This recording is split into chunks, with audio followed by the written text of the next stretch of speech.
Greetings everybody, John Tar here, and this is my premature evaluation for Cuphead. Cuphead's an incredibly challenging platformer styled after cartoons of 1930s and the masochistic challenge of repetitive games like Super Meat Boy or Dark Souls. It's $20 on the Xbox One and PC via the Windows Store, and it's developed by Studio MDHR, and this is their first game.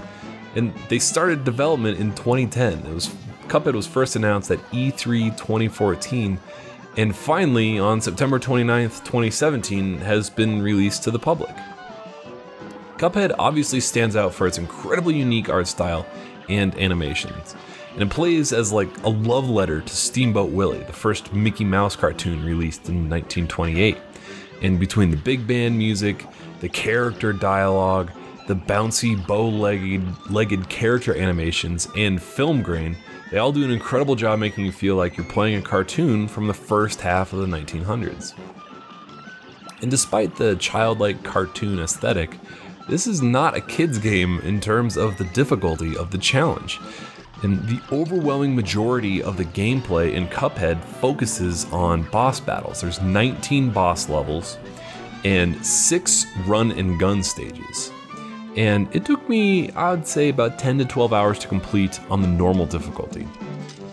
I unlocked expert difficulty after completing the campaign, and every boss is completely unique, and each boss has multiple unique stages, so despite the repetitive nature of replaying the same boss over and over until you finish, Cuphead never felt like a repetitive grind.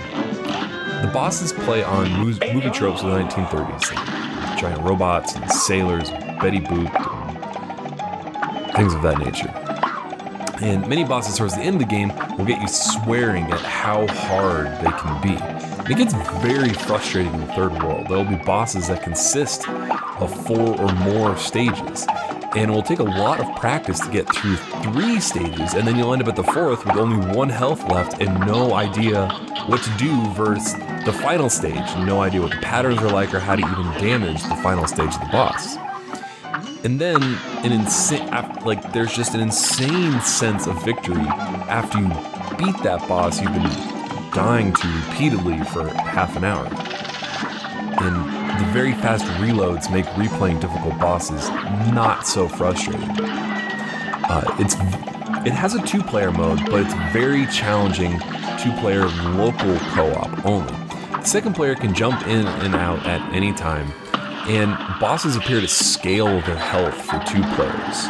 So the screen gets very busy. It can be hard to follow your own character on the screen with the tons of projectiles flying around and the screen moving for both players.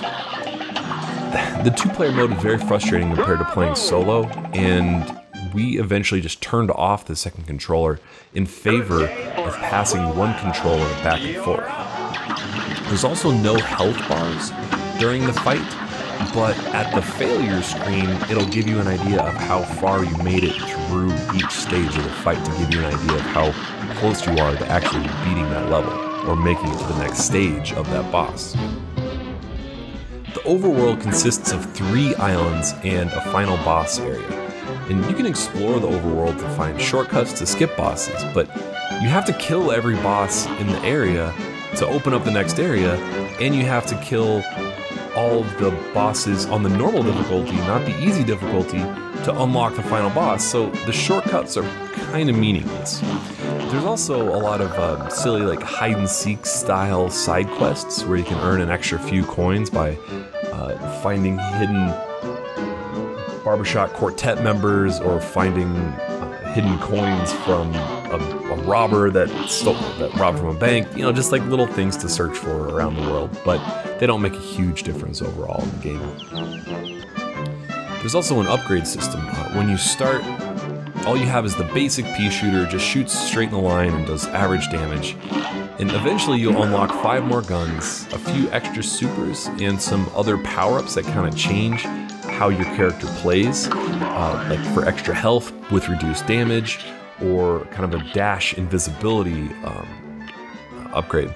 And eventually, after I unlocked the spread gun, it's basically an automatic shotgun, and the charge gun, those are the only 2 that I ever used, the charge gun especially, and then with the dash upgrade to teleport through enemy projectiles. That once I unlocked those upgrades, that's what I stuck with for every boss there on out.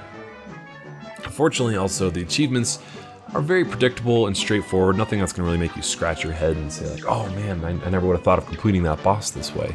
And to me, it felt like there were some opportunities for some creative ways to challenge the player to kill a boss in a non-traditional way, but they didn't really take advantage of that. And it's also a little strange that you have to load the world map to change any power-ups.